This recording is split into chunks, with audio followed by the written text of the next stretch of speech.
Ifriqiya Sport, la planète sport avec Ifriqiya Sport. Votre magazine continental qui traite le sport sur tous les terrains et dans toutes ses dimensions. L'Afrique et le sport ne font qu'un.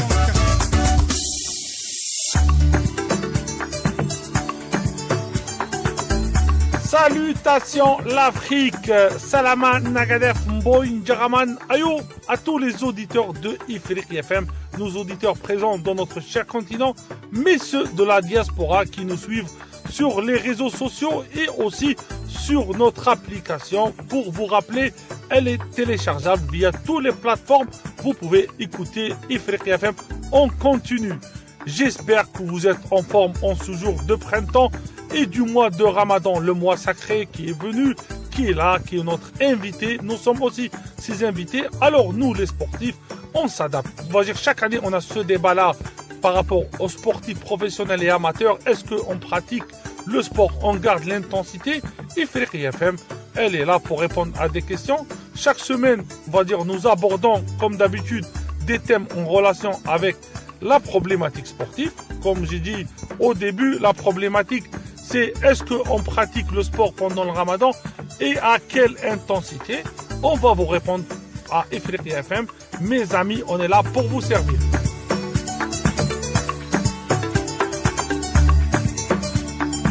Avec nous, notre ami et expert mauritanien Fodé Diarra. Fodé Diarra qui est professeur à l'INSEPS, l'Institut des sports français. Il est mauritanien, il est responsable de la préparation physique des équipes nationales d'escrime. Il a travaillé aussi dans le foot, il travaille avec des athlètes d'élite. Il est là pour répondre à cette problématique, pour nous parler de ça. Avec nous, Fodé. Bonjour Fodé. Une question habituelle. Présente-toi pour les auditrices et les auditeurs de Ifriqiya FM. Bonjour Walid. Bonjour les chers auditeurs d'Ifriqiya. Merci tout d'abord déjà pour cette invitation. Donc je me présente, Diarra Fodé, préparateur physique à l'INSEP, donc qui est l'Institut national du sport et de l'expertise en France, donc un centre qui est dédié aux sportifs de haut niveau. Donc je suis préparateur physique là-bas depuis 2012 et donc à côté de ça j'exerce la profession de préparateur physique auprès de sportifs de haut niveau, des footballeurs, footballeuses et également d'autres sportifs. Petit aparté, j'ai également exercé en tant que préparateur physique de l'équipe nationale A de football du Congo. Et donc c'était sur la période de 2018 à 2021. Aussi, Fodé, j'aimerais bien que tu expliques ta relation avec l'Afrique, parce qu'on est dans la voie de l'Afrique. Écoute, ma relation avec l'Afrique, elle est profonde et inspirante, pardon.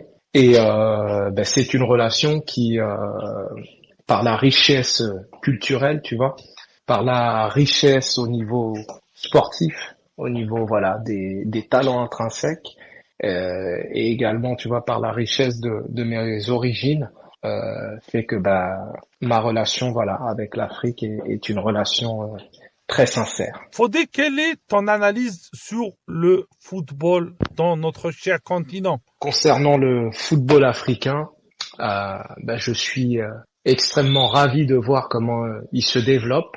Je suis ravi de voir également comment le football se structure, comment le football, la passion qu'il y a autour du football africain. Et je suis convaincu que cette passion, tous ces aspects positifs vont continuer d'accroître. Donc très très très content de l'évolution du football africain. Fodé, comme j'ai dit, tu as déjà travaillé en Afrique, tu as déjà eu cette expérience au Congo. Parle-nous de ton expérience avec le Congo-Brazzaville. Écoute Walid, mes 2 années et demie avec la sélection nationale du Congo-Brazzaville, ça a été une expérience très enrichissante, J'ai pu travailler avec un super staff, avec un très bon coach, le coach Valdo. Et écoute, moi j'en ressors en tout cas de cette expérience avec que du positif. Voilà. Fodé, quel est le quotidien d'un préparateur comme toi, un préparateur qui est dans, on va dire, dans le monde professionnel? C'est vrai que en sélection, tu vois, il fallait prendre en compte un petit peu l'état de forme de chacun, tu vois. Donc comme on dit l'état de forme et l'état de fraîcheur physique. Donc il y avait également un travail à faire en amont, tu vois, auprès des clubs, c'est de voir un petit peu le nombre de minutes de jouées par le joueur, de voir également, je dirais, son état au niveau pathologie, tu vois. Donc prendre un petit peu toutes ces informations-là. Pour ceux qui revenaient de blessure également, fallait voir où est-ce qu'ils en étaient dans leur processus de réhabilitation et de réathlétisation, et s'ils étaient prêts, tu vois, à pouvoir venir en sélection pour jouer vraiment.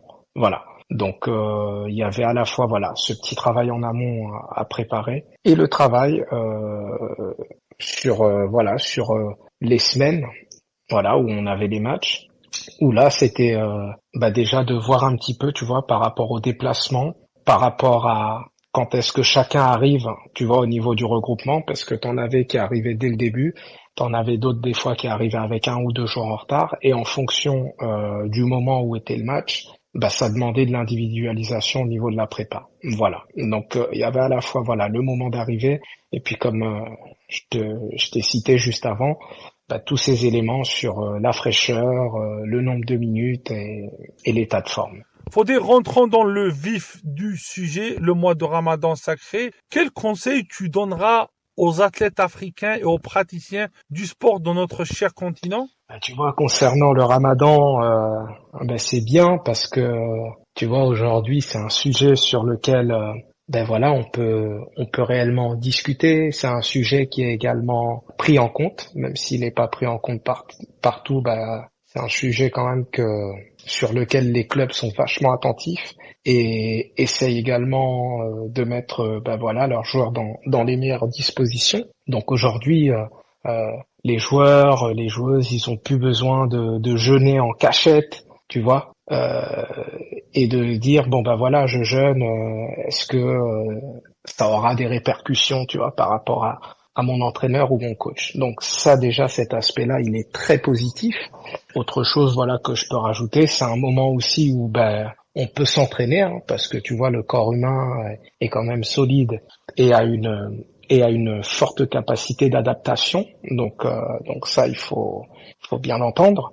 En revanche, c'est un moment aussi où au niveau physique, au niveau physiologique, il y a quelques petits changements. Donc en fait, ça demande de réadapter l'entraînement, des phases de réadaptation au niveau de l'entraînement. Donc déjà, ce qui peut être intéressant, tu vois, pour les joueurs, c'est dans cette période-là, tu vois, avec les clubs, c'est de choisir les bons moments pour s'entraîner, d'accord? Et l'idéal au niveau énergétique, mais également au niveau par rapport au niveau énergétique, mais également au niveau encaissement de la charge de travail, ça peut être une petite heure, 1 heure et demie avant la rupture du jeûne, tu vois, qui peut être intéressant dans le sens où tout de suite derrière le joueur ou la joueuse va pouvoir s'alimenter. Donc voilà. Ce qui peut également être intéressant, c'est 1 petite heure et demie après la rupture du jeûne, voilà, tout en adaptant un petit peu également, tu vois, à ce moment-là, la rupture, hein, ça va être de couper son jeûne, en mangeant avec une bonne collation, avec des choses faciles à digérer, des choses qui vont pas rester, je vais dire, au niveau qui vont avoir un temps de digestion, assez facile, tu vois, de manière à ce que derrière tu puisses enchaîner une séance et après la séance, à la rigueur, s'alimenter. Il y a d'autres choses qui sont hyper importantes, tu vois, c'est bien dormir parce que le sommeil est très très très important pour la récupération et encore plus dans une période comme ça, c'est de bien s'alimenter à la fois sur le côté protéines, pour pas qu'il y ait une perte trop importante, tu vois, au niveau musculaire, mais également au niveau glucides, d'accord, parce que ça fait partie quand même des sources énergétiques, hein, et c'est notamment la première source énergétique qui va être utilisée. Donc ça, c'est très important. L'hydratation, très important, et c'est une chose également à surveiller pendant cette période, tu vois, parce que déjà, tu bois pas de la journée, donc il faut penser à bien s'hydrater sur les périodes où tu peux, d'accord. Et ça, c'est un facteur à surveiller. Donc on le surveille tout simplement avec la couleur des urines, qui peut déjà être un indicateur. D'autres petits éléments, tu vois, c'est d'essayer, s'il fait chaud, de rester à l'ombre, optimiser les siestes, si on peut. Également, tu vois, essayer de surveiller, tu vois, tout ce qui est les différents indices, tu vois, l'indice de masse corporelle, l'IMC, l'indice de masse grasse, l'indice de masse musculaire, tu vois, de manière à ce que sur ces différents éléments-là, tu vois, t'aies des indicateurs précis. L'indice également de masse hydrique qui permet, d'avoir l'hydratation, tu vois, si on peut l'hydratation intra et extracellulaire. Donc tout ça, c'est des éléments qui sont hyper importants. Il faut aussi que durant cette période, on continue à s'entraîner, qu'on adapte les charges, mais également qu'on garde quand même un niveau d'intensité minimum pour pas avoir une perte trop importante. Fodé, aussi, au niveau de la nutrition, quel est le conseil que tu peux donner au niveau de la nutrition? Au niveau nutrition, les conseils que je peux donner au niveau de l'Afrique, c'est déjà de sensibiliser, de faire de la prévention au niveau de la nutrition. Donc quand on parle de sensibiliser et de faire de la prévention, c'est déjà d'expliquer l'importance au niveau de la nutrition, c'est d'expliquer un petit peu le rôle différents aliments, tu vois, d'expliquer, je dirais, là où se situent les différents aliments, les différentes sources énergétiques, tu vois, savoir qu'est-ce que c'est que les protéines, qu'est-ce que c'est que les glucides, qu'est-ce que c'est que les lipides, leur rôle, leur fonctionnement, tu vois.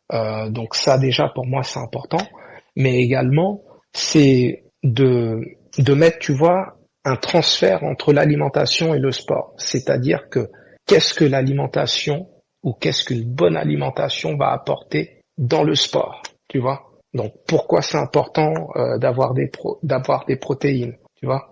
Quels sont les types d'aliments qui vont favoriser une meilleure récupération? Pourquoi c'est intéressant de manger des fibres? Pourquoi c'est important de s'hydrater, tu vois? Donc c'est vraiment ça, c'est de faire un lien en fait, tu vois. Le lien il est hyper important et le lien il parle beaucoup, tu vois, entre les aliments et leur rôle, leur fonction. Donc pour moi voilà, c'est la chose à faire, c'est de sensibiliser, c'est de prévenir.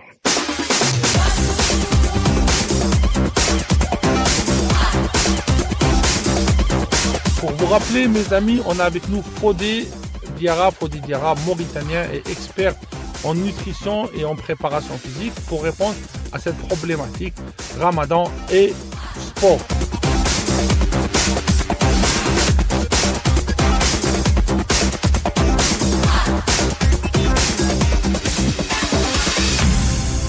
Fodé, est-ce que ça c'est, on va dire, un frein pour un staff pendant ce mois-ci? Comment on se prépare? Comment on fait le staff? Écoute Walid, moi je le vois pas comme une difficulté parce qu'en fait c'est des choses que je comprends, c'est des choses que j'entends. Donc en fait pour moi c'est juste d'adapter sa programmation, tu vois, de manière différente. Tu vois, à partir de ce moment-là, il n'y a pas de difficulté, tu vois. Donc la difficulté elle va être plus pour les joueurs. D'essayer de maintenir, tu vois, un certain rythme, des performances, tu vois, à un certain niveau, un travail notamment lors des matchs, tu vois, à une intensité élevée comme d'habitude. Donc, je pense que la difficulté, elle est là pour moi. Le coach, bien entendu, s'il le souhaite, hein, ça reste que mon avis. En fait, il peut adapter. Hein. Il adapte sa charge, il adapte sa programmation, il adapte sa planification. Donc voilà, ça pose pas de problème. En revanche, il peut y avoir un risque pour les athlètes. Voilà, le risque, c'est si l'athlète est très fatigué, tu vois. Donc là, ça peut être un risque où tu rentres un petit peu sur du surentraînement. Un autre risque si l'athlète au niveau hydratation n'est pas assez hydraté. Donc voilà, un risque en plus au niveau de tout ce qui est lésions ou déchirures musculaires, tu vois. Voilà. Un autre petit risque qu'il peut avoir, voilà, c'est par rapport à l'alimentation. Si au niveau des nutriments qu'il faut, l'athlète ne mange pas voilà ce qu'il faut ou ne mange pas des quantités assez suffisantes en adéquation avec la dépense énergétique qu'il a. Donc ça peut être voilà des difficultés, mais je pense qu'aujourd'hui voilà dans le monde du sport avec les équipes d'encadrement qu'il y a, prep physique, avec tout ce qui est médecin, avec les équipes autour de la diététique, nutritionniste et ainsi de suite. Donc je trouve que c'est des éléments qui sont quand même assez bien, je dirais qu'ils sont quand même assez bien gérés, quoi, encadrés. Voilà. Donc la difficulté, je vais te dire, je me répète, mais pour moi voilà, je le vois pas comme une difficulté ça. Fodé, aussi, on aimerait bien savoir quel est, on va dire, le niveau de la préparation générale en Afrique, toi qui connais très bien ça. Écoute Walid, ta question elle est superbe et moi je vais te répondre en toute humilité.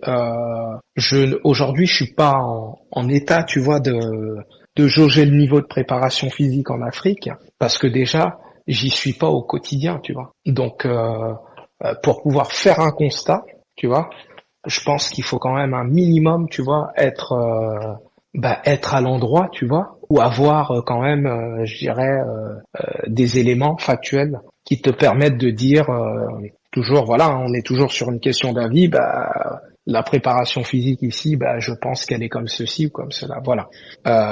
Moi, je préfère m'appuyer, tu vois, sur les éléments positifs que je vois, tu vois, au niveau de l'Afrique, et ce que je vois, ce que je constate, c'est que il y a des formations qui se mettent en place, tu vois, autour de la préparation physique. Donc ça, c'est top.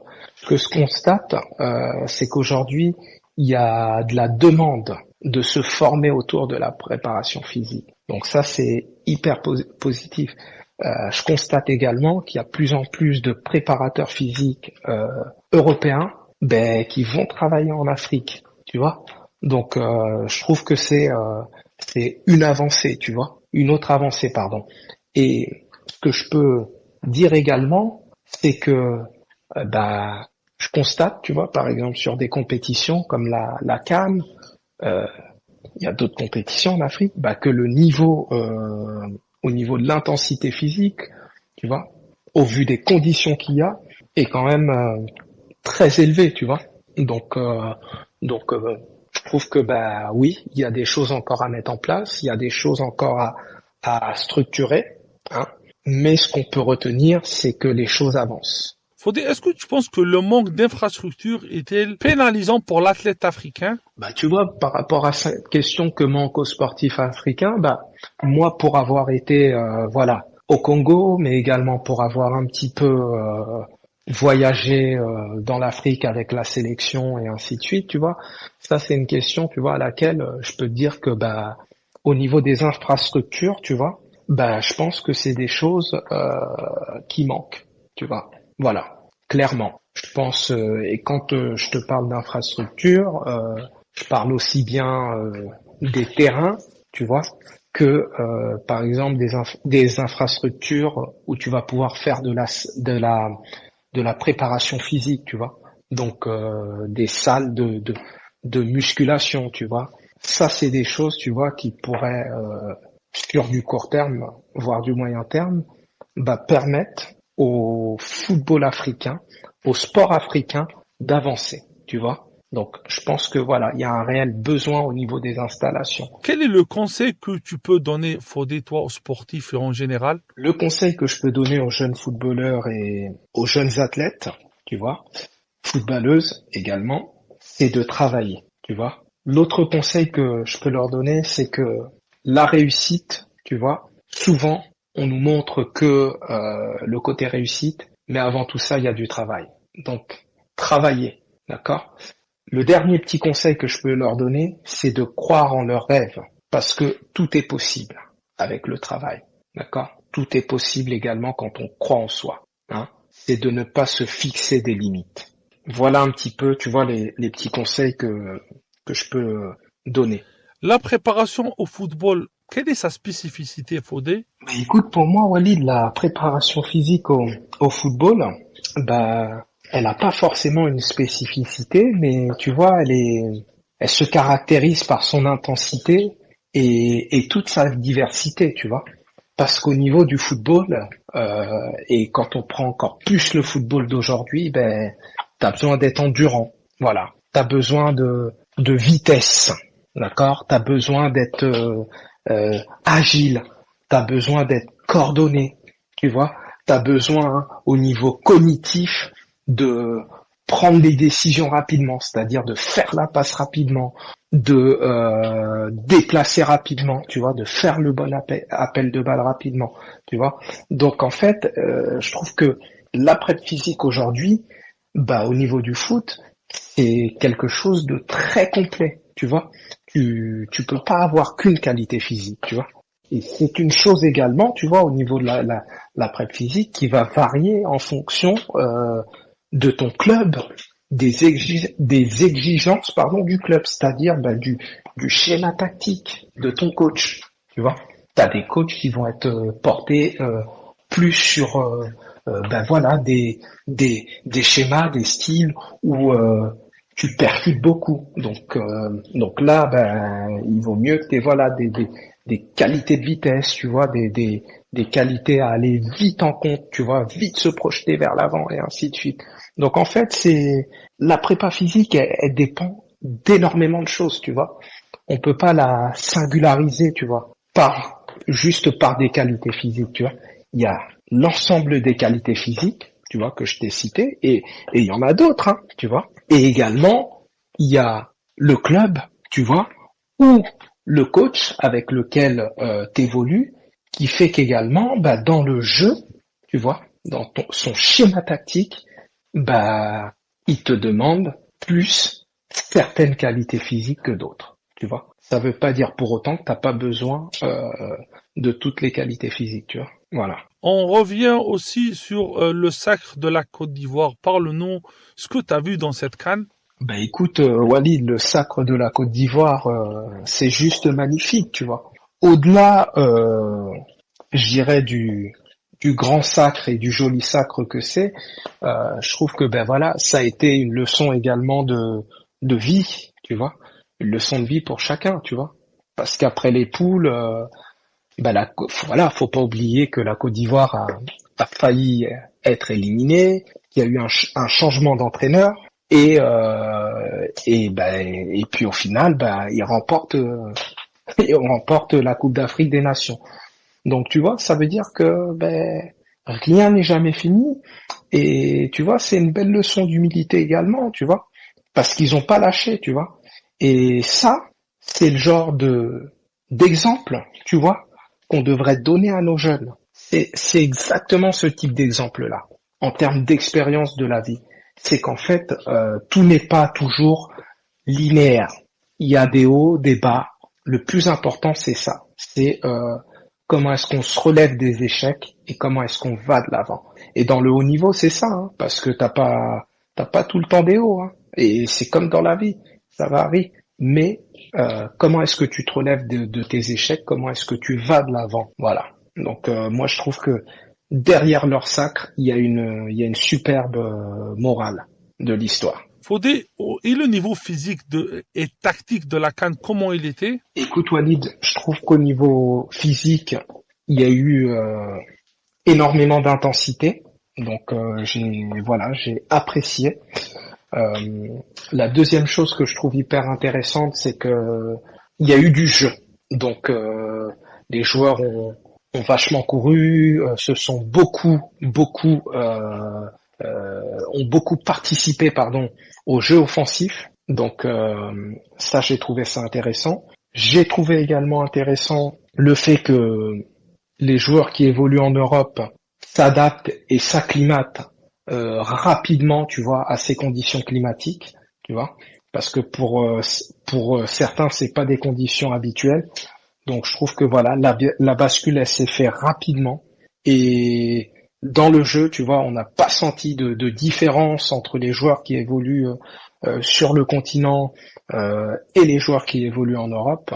Donc franchement, côté physique, par rapport à cette CAN, j'y vois que voilà des facteurs positifs, et je trouve que comparé à la dernière CAN, le niveau physique sur l'intensité des courses, sur l'intensité d'un match, sur les impacts, a encore une fois évolué. Fodé aussi, comme j'ai dit, tu n'es pas praticien, mais tu es entraîneur en préparation d'escrime. Comment tu vois l'escrime dans notre cher continent?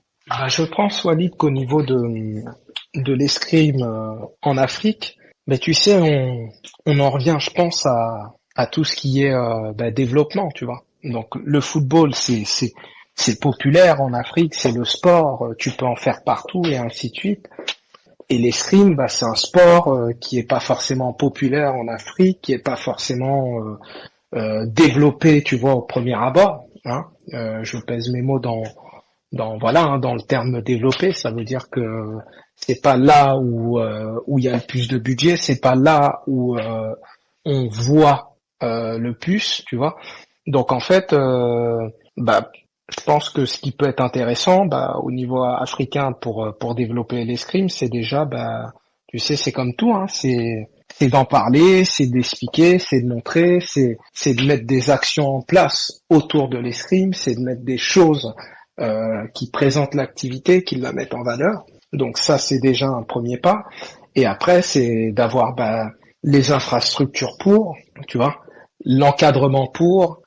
Autour de ça, les formations qui permettraient d'avoir des maîtres d'armes pour qu'ils puissent animer, enseigner, tu vois, l'escrime. Un dernier mot, Fodé, pour les auditeurs de Ifriqiya FM. Je te remercie infiniment, Walid, pour cette opportunité, de partage d'expérience. Je remercie tous les auditeurs et auditrices, pour leur écoute. Et puis écoute, au plaisir de pouvoir échanger avec toi à nouveau prochainement, autour de sujets qui concernent le football, le sport africain. Voilà.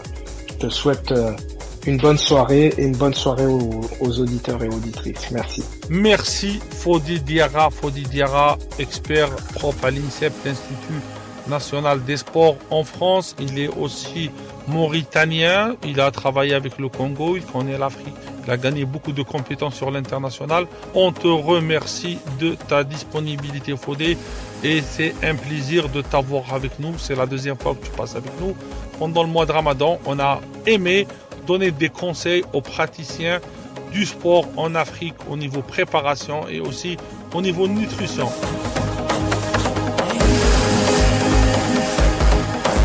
On arrive à la fin de l'émission, mes amis. Je vous dis à la semaine prochaine. Le proverbe, ça sera un proverbe qui est en relation avec le mois sacré, mais c'est un proverbe Wolof. C'est un proverbe en Wolof, mais je vais le dire en français. La vie est comme le mois de Ramadan. Tant que le soleil ne se couche pas, on ne peut pas compter le jour. Alors, la vie, elle est pour nous. L'Afrique, elle est pour nous. Et je vous dis à la semaine prochaine.